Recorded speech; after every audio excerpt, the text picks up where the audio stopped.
Vamos a grabar la charla. Buenas tardes, estimados asociados. Les doy la bienvenida a nuestra charla online, presentación de declaración jurada de condiciones técnicas de seguridad de las unidades supervisadas, que viene a ser la PDJ. El día de hoy nos acompaña el ingeniero Josué Quincho, representante de Sinermin, quien es especialista en hidrocarburos en la división de la supervisión regional. Además, es ingeniero mecánico de profesión con más de 10 años de experiencia en el subsector de hidrocarburos. En el temario del día de hoy tenemos aspectos generales sobre el PDJ y los grifos o estaciones de servicio, así como el cuestionario de la PDJ. El ponente va a dar su exposición y al final de la charla podrán realizar las consultas, dudas que ustedes presenten. Recuerden que pueden participar levantando la mano o colocando las consultas en el chat. Mantengamos, por favor, los micrófonos y cámaras apagadas para no interferir con la ponencia. Muchas gracias. Josué, te doy el pase.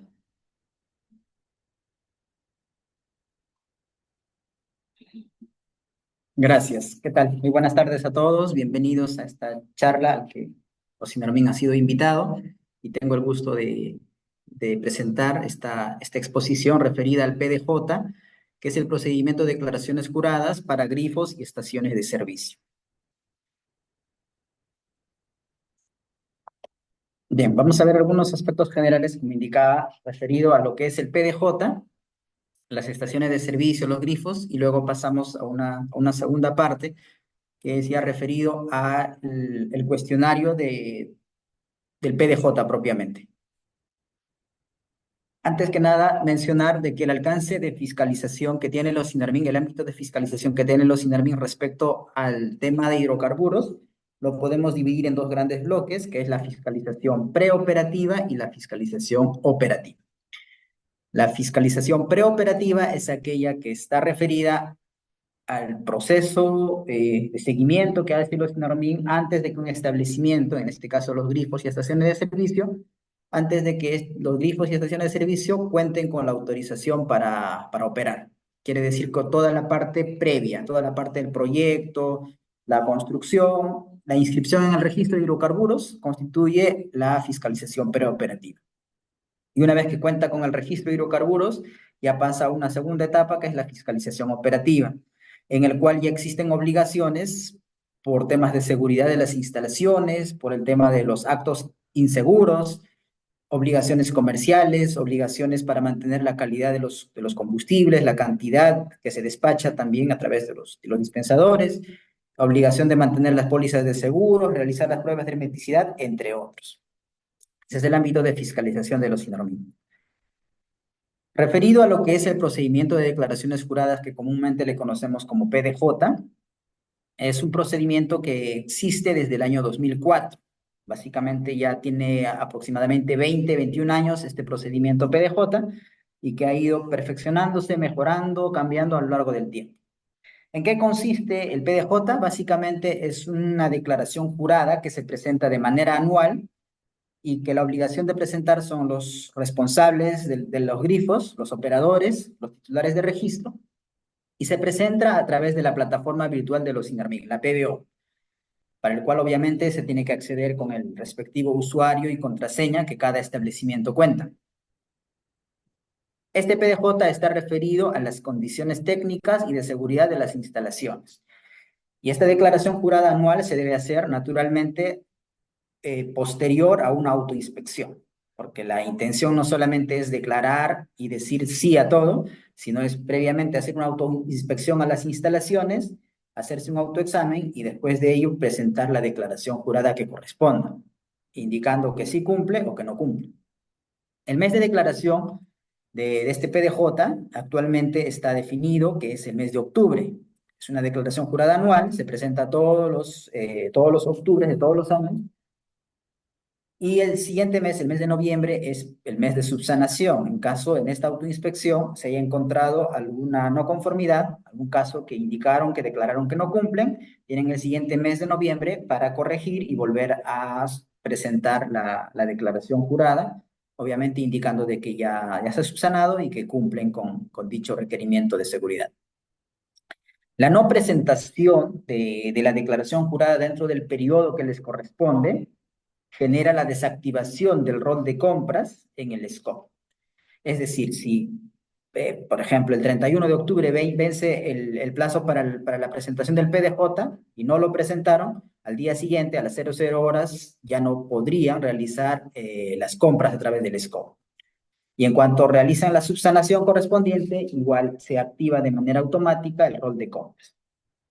Ahora, si bien esto es una declaración jurada, y son más de 5.000 grifos a nivel nacional que presentan en el mes de octubre su declaración, su PDJ, el OSINARMIN de manera aleatoria realiza una fiscalización operativa con visita de campo para verificar la veracidad de las declaraciones, para verificar si efectivamente han declarado bien o no, y si estas declaraciones corresponden al establecimiento. Es decir, si me dijeron que sí cuentan con extintores, si efectivamente cuenta con extintores en el establecimiento, con las características que indica la normativa. En la parte inferior de esta lámina está la respectiva base legal, el cual podemos hacer una revisión más detallada, más profunda, donde se establece el cronograma y donde también se aprueba el cuestionario. Quiere decir que el cuestionario aprobado por resolución de gerencia general de los SINARMIN y que esto luego se traslada a la plataforma virtual donde van a ver los formularios respectivos para realizar la declaración correspondiente. Vayamos ahora a una distribución típica de un grifo de una estación de servicios. Básicamente vamos a encontrar una distribución similar a la que vemos en pantalla. Y tenemos los reglamentos de comercialización de combustibles líquidos y OPDH en este caso.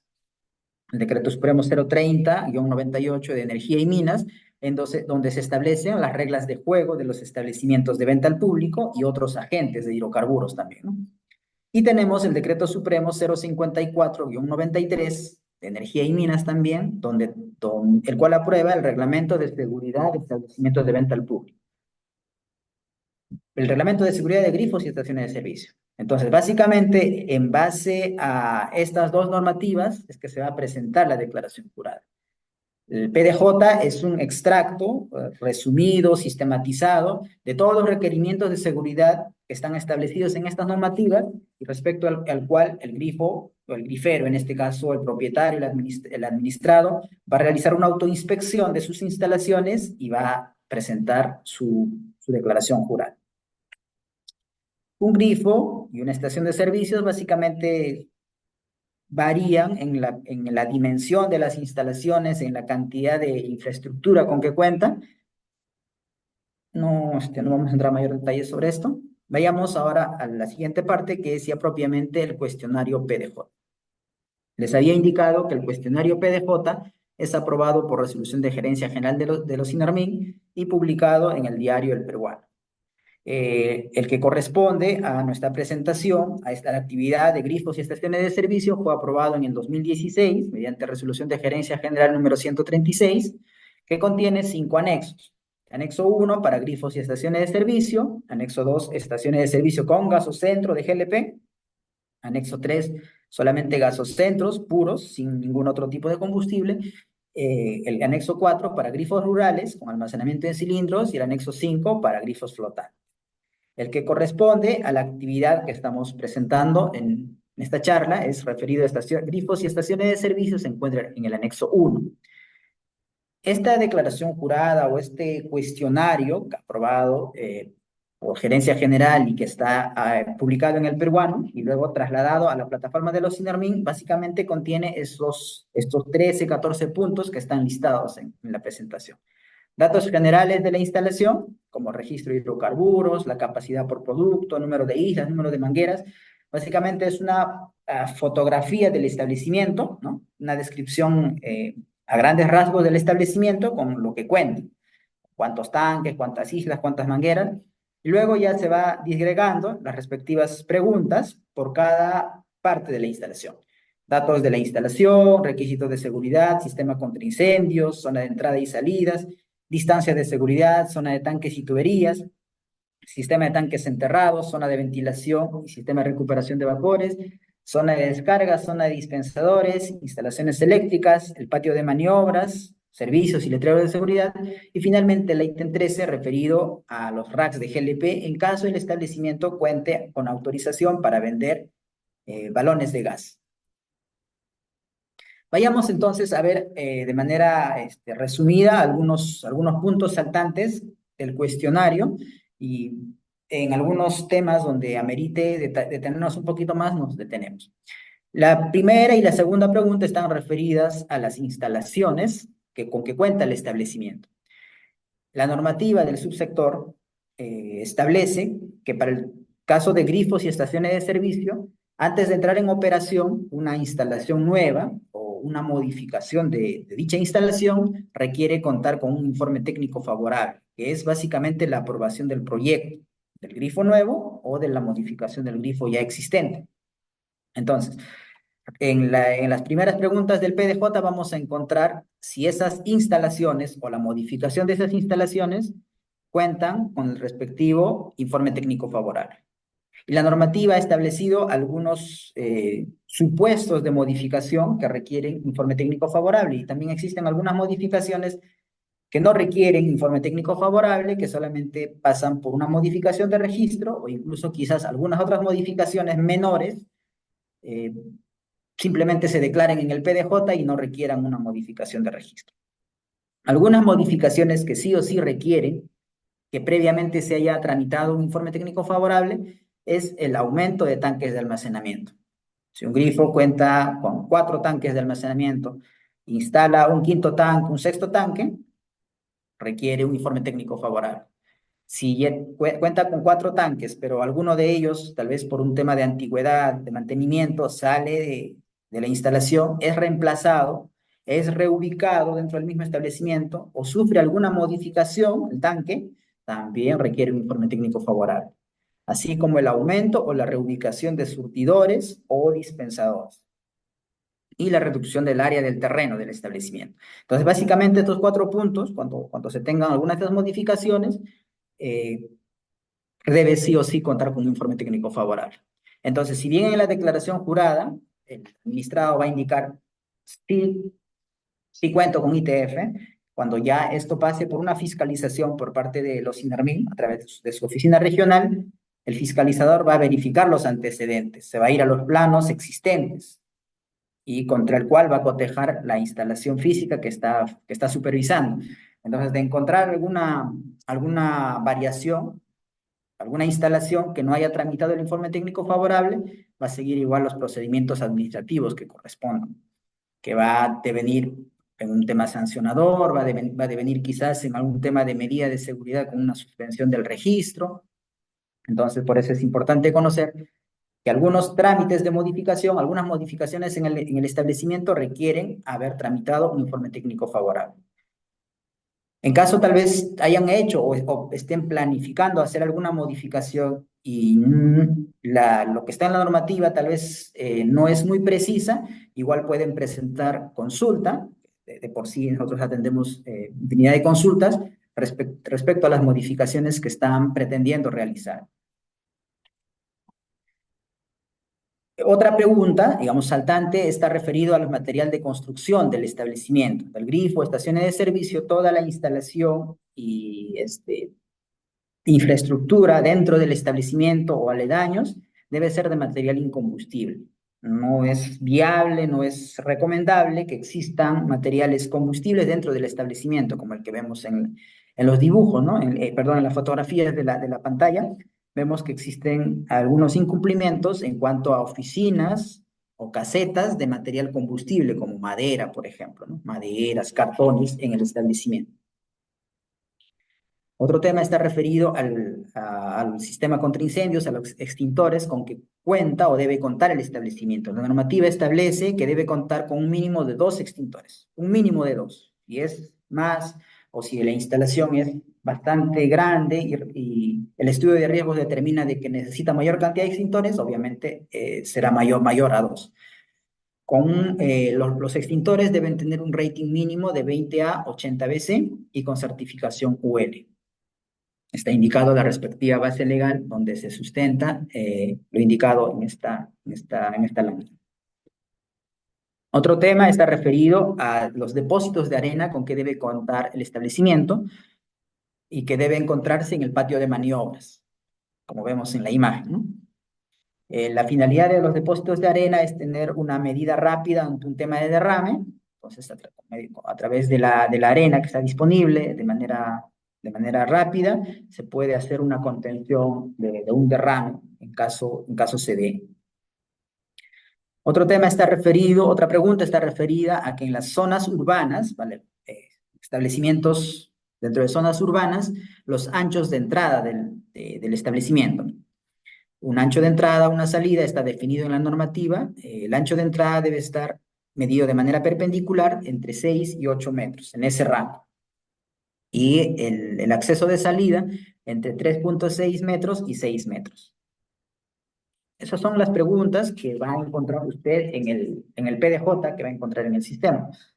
Y todos estos requerimientos están definidos en los reglamentos de seguridad aprobados por el MINEM.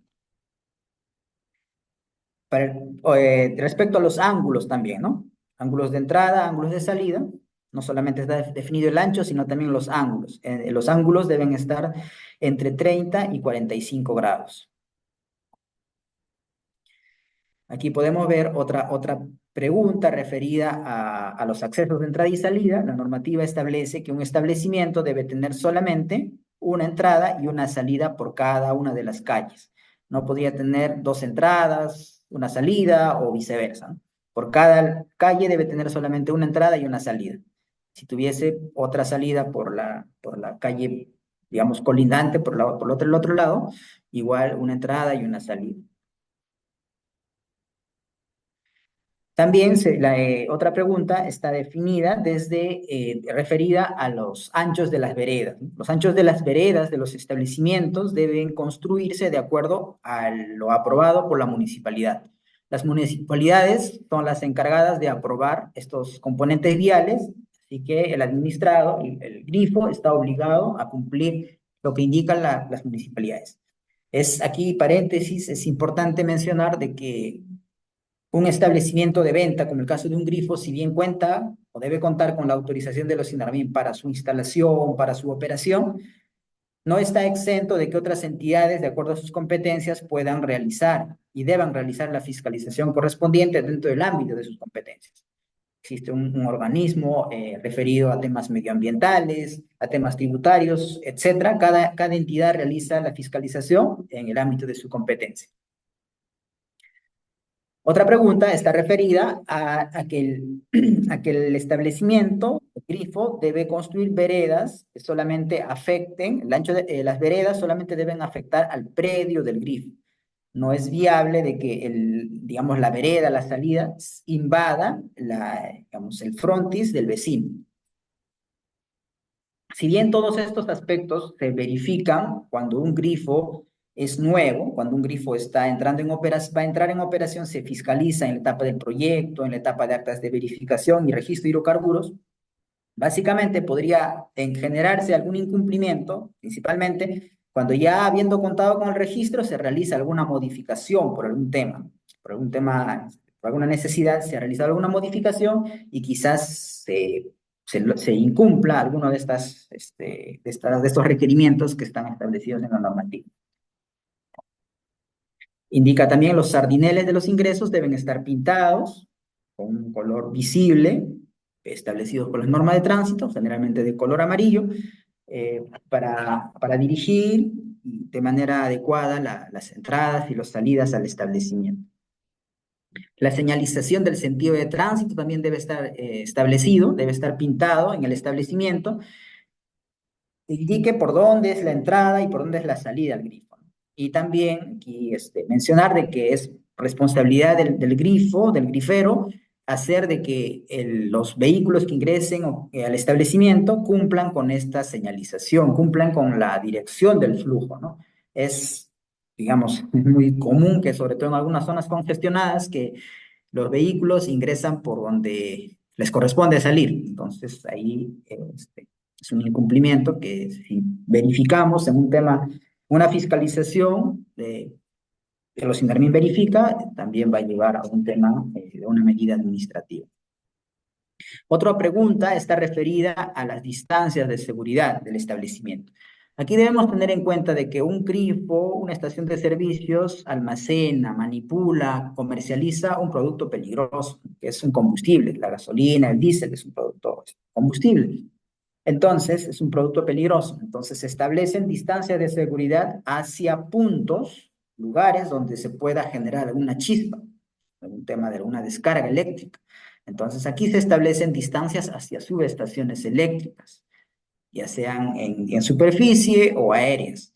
Y estas distancias están establecidas hacia los puntos donde existe o puede existir emanación de vapores, como los tubos de venteo, las bocas de llenado, los surtidores, los dispensadores, las bocas de medición de los tanques.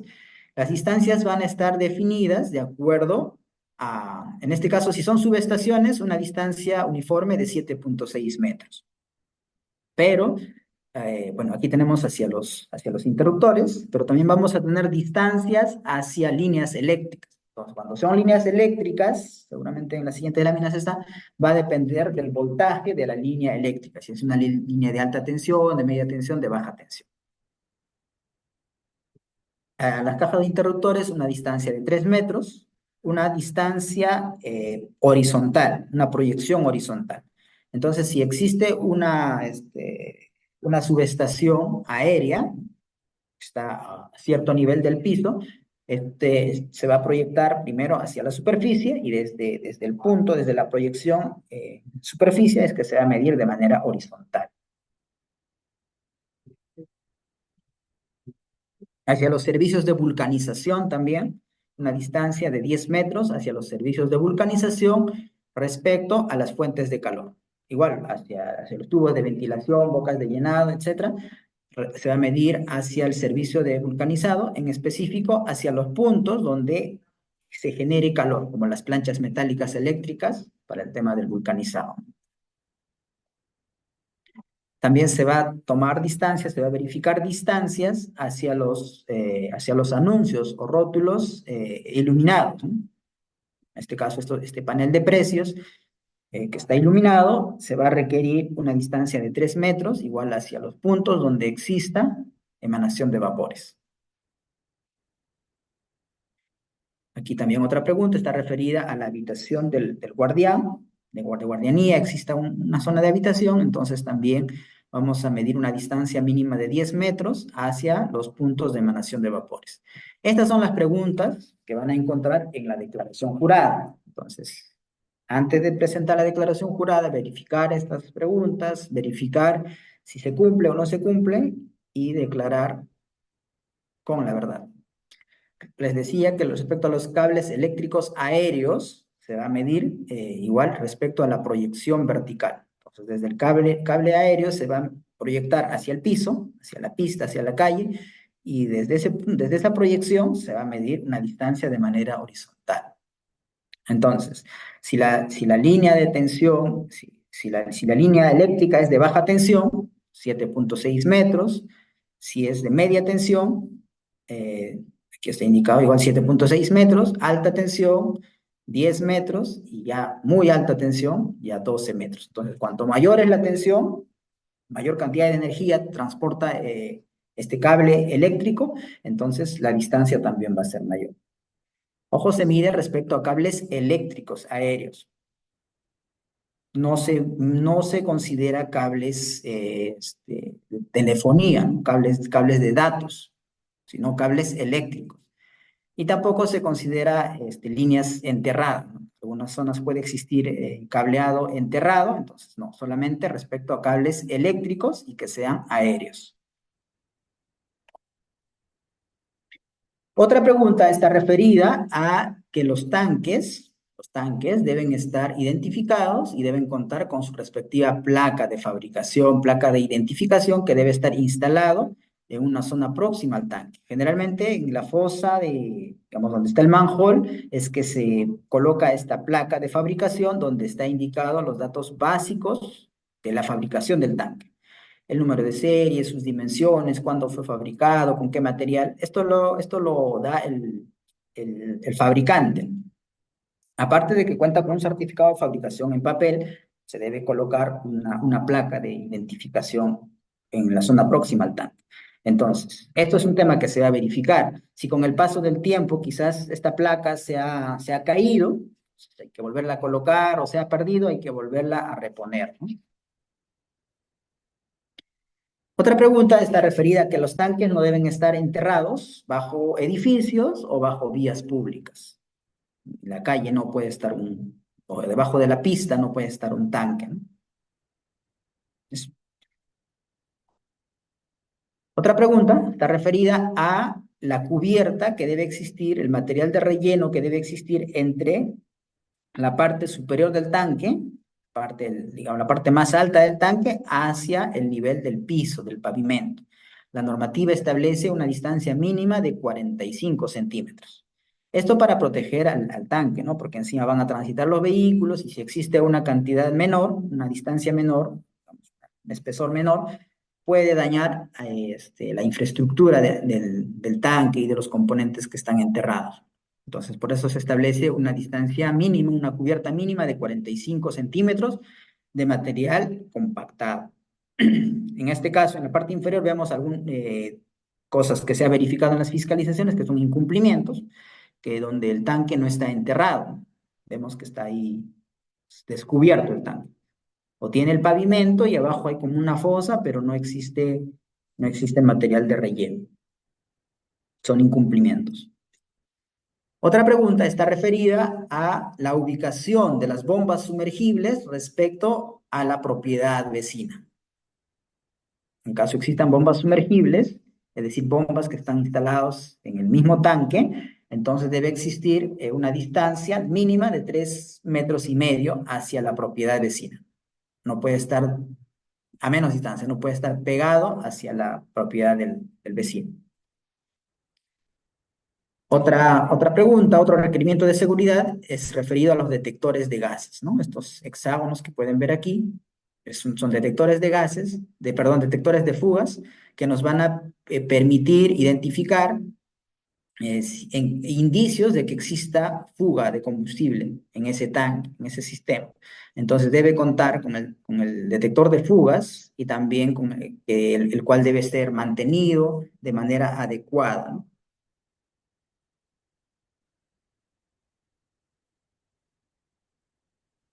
Tenemos otra consulta, otra pregunta del PDJ que está referido a las bocas de llenado. Estas bocas de llenado, donde viene el camión cisterna y con la manguera va a descargar el combustible, deben ser herméticas. ¿Y cómo vamos a poder verificar que es hermético? Cuando encontremos que tiene la empaquetadura correspondiente, ¿no? Porque los combustibles, por su misma naturaleza, van a tender a evaporarse. Entonces, si no tiene la respectiva empaquetadura, este combustible va a evaporarse hacia las zonas cercanas, ¿no? Y al encontrar un punto caliente, una chispa, podría generar un incendio. Por eso que se pide de que todas las tapas, todas las conexiones, no solamente la de boca de medición, la de llenado, todas las tapas deben contar con su respectiva empaquetadura. Con el paso del tiempo, a veces esta empaquetadura se cae, se pierde, se cuartea, se rompe. Entonces, es responsabilidad del establecimiento verificar que operativamente esté bien y en caso se pierda, se caiga, volverlo a colocar. Otra pregunta está referida a las tuberías enterradas. Habíamos indicado que para los tanques enterrados se pide una cubierta mínima de 45 centímetros. Para las tuberías, la profundidad mínima de 40 centímetros. Como les indiqué hace unas láminas atrás, si bien esto Ocinermin verifica a lo largo del tiempo al hacer al aprobar los proyectos de ITF, de modificación, a veces por alguna necesidad del establecimiento hacen alguna reparación, alguna modificación y se puede variar esta altura, ¿no?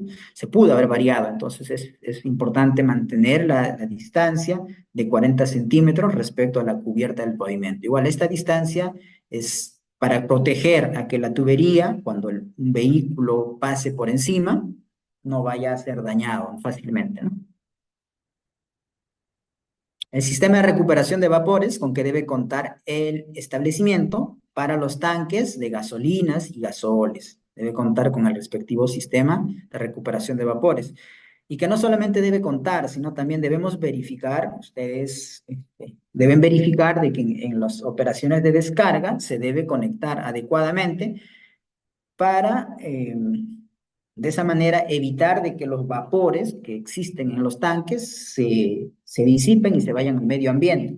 La idea es que se genere como un circuito cerrado para que los vapores que existen en los tanques de almacenamiento del grifo retornen hacia el camión cisterna, ¿no? Entonces, no haya una emisión de vapores hacia el medio ambiente porque esa emisión va a generar, aparte de contaminación y todo eso, malos olores, va a generar también de que exista un riesgo de algún incendio en el establecimiento. Otra pregunta está referido a los letreros de neón, en caso existe en el establecimiento, a veces hay alguna facilidad, algún restaurante o algún mini market en el establecimiento y se colocan letreros de neón. La normativa establece que debe instalarse a una distancia mínima de 3 metros desde los tubos de ventilación.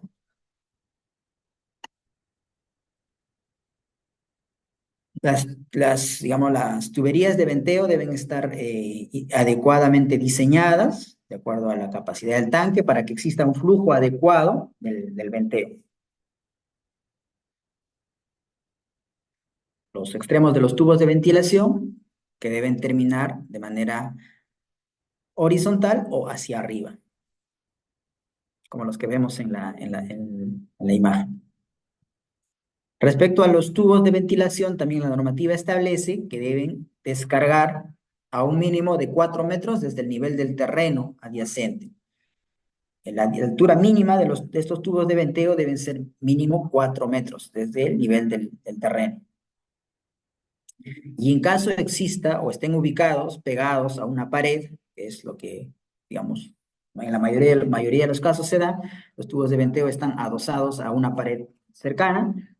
Esta altura debe ser altura desde la coronación, desde la parte superior de la pared hacia el extremo de la tubería de venteo, debería ser mínimo de 1 metro. Debe terminar mínimo a 1 metro hacia arriba. No se deben interconectar las tuberías de venteo de tanques distintos. No se deben conectar los sistemas de venteo de tanques de gasolina, de diésel. Y aquí entre paréntesis está indicado no aplicable al sistema de tuberías interconectadas para el sistema de recuperación de vapores, porque cuando es este sistema de recuperación de vapores, que solamente es para gasolinas, gasoles, se interconectan los tanques, se interconectan los venteos de estos tanques y culmina con una sola tubería de venteo. Respecto a aberturas en el establecimiento, debe existir igual una distancia mínima de 1 metro desde las bocas de llenado. Es decir, las bocas de llenado deben estar ubicados mínimo a 1 metro de cualquier abertura, como en este caso hay hacia servicios higiénicos, hacia algún depósito, alguna oficina, mínimo 1 metro de distancia. Las bocas de llenado igual deben estar ubicados de tal manera de que eviten que algún derrame, en caso se dé, se pueda afectar a la propiedad vecina, ¿no? Entonces deben estar ubicados de manera adecuada con su respectiva fosa de contención de derrames. Igual las tapas herméticas, como les mencioné, también para las bocas de llenado, deben contar con un sistema de puesta a tierra y que este sistema de puesta a tierra debe utilizarse en el proceso de descarga para conectar al camión cisterna que trae el combustible al establecimiento. Debe tener el sistema de puesta a tierra y que también debe estar mantenido de manera adecuada. A veces se encuentra casos en que el sistema de puesta a tierra está solamente ahí a las justas y que ni siquiera está adecuadamente mantenido. Entonces, todos estos temas deben ser revisados por un ingeniero electricista previamente para que pueda cumplir su función, porque si no estaría de adorno, no cumpliría la respectiva finalidad de este sistema de puesta a tierra, ¿no? La normativa también establece para establecimientos en zona urbana un retiro mínimo de 3 metros desde la isla de despacho hacia la vereda. Retiro mínimo de 3 metros. Asimismo, los surtidores y dispensadores deben estar fijados, anclados de manera fija, no solamente colocados ahí provisionalmente, ¿no? Deben estar adecuadamente fijados, anclados al concreto, a la base de la isla. Un tema crucial también y que es motivo de aplicación de una medida de seguridad en caso no esté instalado de manera adecuada es esta válvula que se llama de cierre automático. La finalidad de esta válvula es que en caso de que algún vehículo, por ejemplo, por algún tema de tránsito pueda chocar al equipo de despacho y este equipo de despacho, este surtidor, vuelque, digamos, se caiga, esta válvula tiene una parte, una sección débil de que se va a romper, de que se va a romper la sección débil y va a generar, va a ser un tapón para que el combustible no siga fluyendo y por lo tanto no se genere un derrame. Esa es la finalidad. Aparte de que tiene un accionamiento térmico también, en caso se detecte digamos, un tema de temperatura alta, también se va a fundir este fusible y va a realizar la misma acción de cerrar, de cortar el combustible, ¿no? Pero para que eso funcione adecuadamente, estas válvulas deben estar anclados a una superficie fija en la base del equipo de despacho. Entonces, si no está adecuadamente anclado, no va a cumplir su finalidad. Eso es un tema que se debe verificar en los establecimientos. Otro tema es conveniente verificar de que los surtidores y dispensadores deben estar provistos de conexiones que permitan la descarga de electricidad estática. A veces, para realizar algún mantenimiento en el equipo de despacho, algún trabajo, realizaron una desconexión temporal de aquí de estos puntos de puesta a tierra y se olvidaron ahí desconectar. Entonces es conveniente que puedan verificar que todos sus equipos de despacho están conectados a tierra de manera adecuada, ¿no? También el establecimiento debe contar con barras metálicas o de concreto, con estas defensas, que su finalidad es proteger al equipo de despacho ante algún tema de choque de algún vehículo que esté en el establecimiento. Entonces, estas barras van a permitir proteger a los equipos de despacho. Los productos que se comercializan en el establecimiento deben estar adecuadamente señalizados, identificados. Bueno, estas fotografías son antiguas, cuando todavía teníamos la Sol 90, 95, 84. Actualmente ya solamente regular o premium, entonces deben estar adecuadamente identificados y señalizados. Otra pregunta, en el PDJ está referida a la altura mínima del techo canopy. Para el caso de combustibles líquidos, la altura mínima es de 3,90 metros. 3,90 metros de altura desde el piso, ¿no? Desde el nivel del piso. El establecimiento debe contar con un interruptor principal que va a cortar todo el fluido eléctrico en el establecimiento y que obviamente debe estar ubicado en la parte exterior del establecimiento para que pueda manipularse, pueda utilizarse de manera rápida y ante alguna eventualidad que ya no nos permita regresar al establecimiento, debe estar en la zona de salida y que adecuadamente señalizado, visible, al alcance, para que se pueda operar ante alguna eventualidad. También tenemos un interruptor de energía eléctrica que actúa sobre las unidades de suministro, es decir, sobre los surtidores, sobre los dispensadores, sobre las bombas remotas. Entonces debe también estar adecuadamente señalizado, accesible. A veces lo colocan dentro de algunas rejas, bien adentro, y donde están con llave, con candado, y no se puede acceder. Entonces, eso no es lo adecuado. Las instalaciones eléctricas deben ser a prueba de explosión para el caso de tanques o equipos de despacho que estén dentro de zona de área clasificada. Para gasolinas, para gasoles, generan un área clasificada. Todas las instalaciones eléctricas deben ser adecuadas para esa instalación. Como les indiqué hace unas láminas atrás, que lo que se está manipulando es un combustible peligroso, un combustible que se prende ante el fuego, ante la chispa. Entonces no podemos utilizar una instalación convencional, como una casa, por ejemplo, reparamos el foco, colocamos algún tomacorrientes convencional, ¿no? En el caso de los grifos, de las estaciones de servicio, debemos utilizar instalaciones que sean apropiadas para trabajarse dentro de este tipo de área peligrosa. Los accesorios que se utilizan deben estar adecuadamente entubados y adecuados para el área peligrosa en el cual se van a instalar. En zonas donde existan descargas eléctricas, zonas de la sierra, por ejemplo, deben instalarse un pararrayos, un sistema pararrayos, que debe estar igual adecuadamente diseñado para que pueda proteger a toda la instalación y que también debe contar con el respectivo mantenimiento periódico. Se deben colocar letreros donde establezcan la prohibición de fumar y hacer fuego en el fuego abierto en el establecimiento. Se deben colocar señalizaciones que indican no fumar, no hacer fuego abierto, ¿no?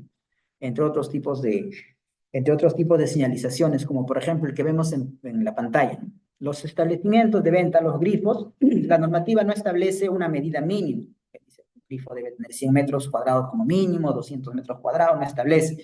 El grifo se diseña de acuerdo a un proyecto, pero lo que sí deben cumplir son los radios de giro. Sí establece, ¿no? La normativa establece que para los vehículos menores, autos, camionetas, un radio de giro de 6.5 metros y para los vehículos más grandes, un radio de giro de 14 metros. Entonces, si un establecimiento es pequeño y ha sido diseñado con un radio de giro de 6.5 metros, se debe colocar prohibiciones, alertas, advertencias de que está prohibido abastecer vehículos de carga, autobuses que tienen un radio de giro más grande, porque la finalidad es que el vehículo que va a abastecerse en el grifo ingrese y salga de manera continua, sin hacer maniobras dentro del establecimiento. Debe contar con el sistema de aire, de agua adecuadamente instalado, adecuadamente mantenido, señalizado. Vamos a ir cerrando algunas cosas. Debe contar con recipientes para almacenar trapos empapados de combustible que se hayan utilizado ante algún derrame, que se haya... Cuando exista autorización para vender racks de GLP, igual existen distancias mínimas hacia las estaciones eléctricas, una distancia de 7.6 metros.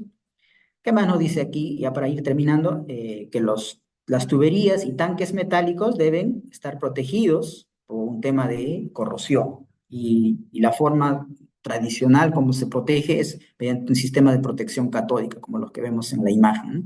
Entonces, estos sistemas de protección catódica se diseñan para una superficie metálica que se va a cubrir y para un determinado periodo, para 5 años, 10 años, no sé, para cuando cómo se haya dimensionado. Entonces, debe contar con el sistema de protección catódica. Quiere decir que estos saquitos que vemos aquí, con el paso del tiempo, se van a ir consumiendo, se van a ir acabando, ¿no? Entonces, se debe hacer el mantenimiento adecuado para que pueda cumplir su función. Los tanques deben contar con un sistema para prevenir el sobrellenado también. Esto debe estar instalado en el tanque, en cada boca de llenado. Para ir terminando, respecto al PDJ, un breve resumen, es que el PDJ es una declaración jurada obligatoria donde el operador del grifo de la estación de servicios, previa autoinspección, declara que su establecimiento cumple con todas las normas técnicas y de seguridad. Eso es el PDJ. La frecuencia es anual, el mes de declaración, el mes de octubre, mes de subsanación, el mes de noviembre, de todos los años. El cuestionario es aprobado por Gerencia General de los INARMIN. El vigente viene del año 2016. En el año 2022 se hizo una precisión en algunas preguntas y es el que ya está actualizado y que usted va a visualizar en la plataforma virtual de los INARMIN. La no presentación del PDJ en el periodo correspondiente va a generar la desactivación del rol de compras en el scope. Y obviamente toda esta declaración es una declaración que, como cualquier declaración, debe hacerse digamos, con la debida seriedad y sinceridad que amerita. Y pasa por un proceso de fiscalización. Finalmente, un mensaje a la conciencia. Que todo este tema de autoinspección, sobre todo en el tema de hidrocarburos, debe quedar interiorizado en cada uno de nosotros. Todos los actores, nosotros como parte del Estado, ustedes como entidad fiscalizada y todas las personas siempre estamos orientados a un tema de seguridad. Debemos tener en cuenta de que los combustibles que se manipulan en el establecimiento son de por sí peligrosos. No es lo mismo que se derrame, digamos, no sé, 10 galones de gasolina a que se derrame 5 sacos de arroz en una bodega, por ejemplo, ¿no? Nosotros estamos trabajando, estamos manipulando un producto peligroso. Entonces, teniendo conciencia de que estamos manipulando un producto peligroso, todos los temas de seguridad debemos tomarlo con bastante seriedad. Porque de este tema de realizar una autoinspección a cada una de sus instalaciones va a permitir que se prevengan riesgos y accidentes en el establecimiento. Porque de darse algún accidente va a afectar a las personas, va a afectar, digamos, a la infraestructura, establecimiento, al tema material, al medio ambiente, a las personas que están alrededor, que no tienen nada que ver con el negocio, pero que se ven afectados. Entonces es un tema de prevención de riesgos, hacer una autoinspección, porque al hacer una autoinspección vas a poder identificar, antes de que ocurra un accidente, vas a poder identificar y corregir alguna falla de seguridad que existe en el establecimiento. El cumplimiento normativo. El cumplimiento normativo es porque la ley lo indica, pero más que eso debe ser por un tema de seguridad. También nos permite asegurar la continuidad operativa, porque en caso se dé algún incumplimiento, si también va a cerrar el establecimiento, va a dejar de operar el grifo, va a haber pérdidas económicas y todo eso. Entonces, a nosotros hacer una autoinspección de manera periódica antes de que ocurra algún evento, vamos a permitir de que exista una continuidad operativa. Va a mejorar la gestión y la toma de decisiones, ¿no?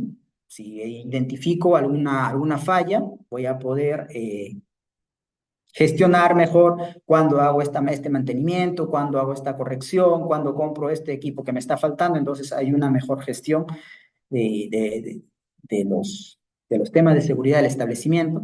Y finalmente, un tema de que se fomenta la cultura de seguridad que debemos tener todos presentes. Cada uno en el rol que nos corresponda, estamos velando por la seguridad de las instalaciones, la seguridad de las personas, la seguridad, la protección al medio ambiente, ¿no? Entonces, con este mensaje termino mi presentación y dejaría abiertos los micrófonos para alguna consulta que exista. Gracias.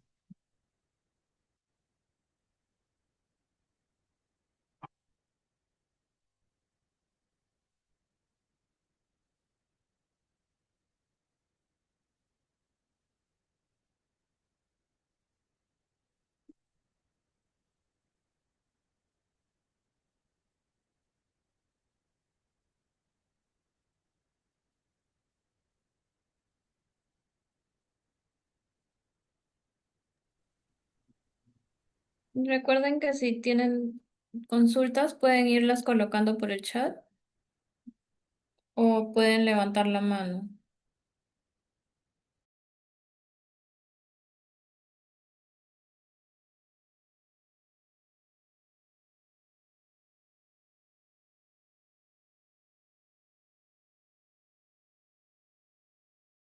A ver, tenemos la pregunta de Edwin.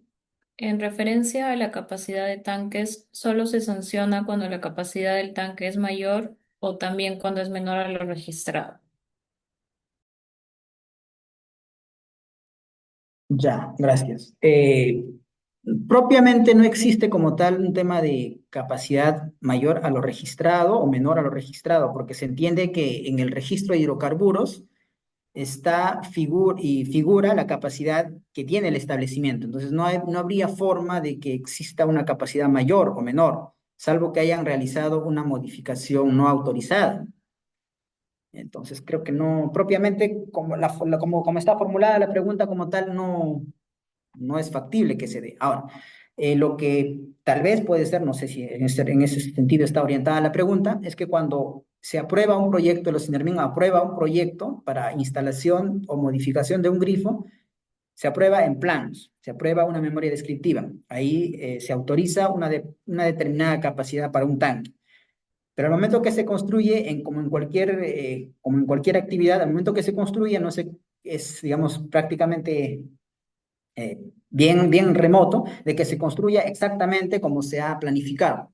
Entonces, la normativa en el año 2024, mediante RGG número 26 del 2024, estableció rangos en el cual puede variar. Si se ha construido y la capacidad de almacenamiento no supera el 10% hacia arriba ni hacia abajo, es decir, ni más ni menos del 10%, no se requiere un nuevo ITF, pero si la variación es mayor al 10%, ese proyecto ya no es válido, sino que debe tramitar un nuevo ITF ajustando la capacidad. No sé si por ese lado iba la pregunta.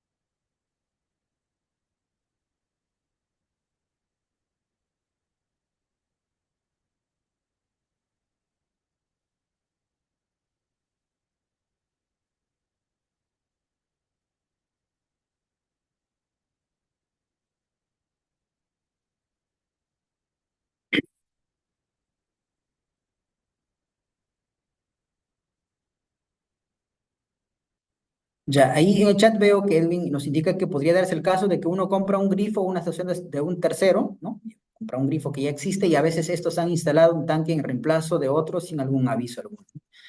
Bueno, puede darse esos casos. Por eso que cuando se compra un grifo o se adquiere la posesión de un grifo digamos, en contrato, en alquiler, en cualquier manera, hay un tema de una declaración jurada que presentan cuando hay un cambio de titularidad. Y ahí el que está declarando, el que recibe el grifos, dice que asume todo el tema, que ha revisado todo el tema documental. Entonces, no debería darse, digamos, una compra de algún grifo así a ciegas, ¿no? Sino se debería verificar todas las condiciones de la instalación, cotejar para luego no tener algún problema, porque finalmente, en el momento de que se realiza alguna fiscalización, la sanción, la medida administrativa va a recaer sobre la persona que está operando en ese momento el establecimiento. Pueden haber N justificaciones, pero siempre el que es responsable por mantener todo el tema de seguridad del establecimiento es el operador.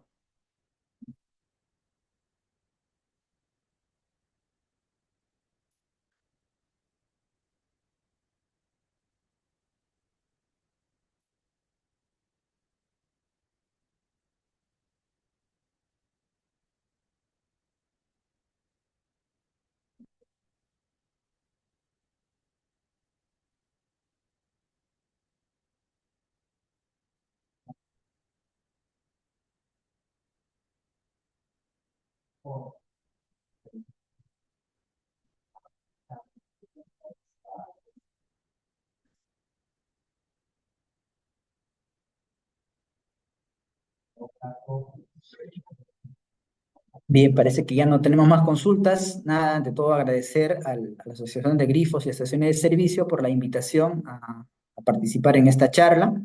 Igual como les indicaba en la parte final de la presentación, todos, desde el rol que nos toca, desde el lugar donde nos toca, todos estamos orientados a que todo el tema de abastecimiento de combustibles y todo el tema de energía se dé de manera segura, ¿no?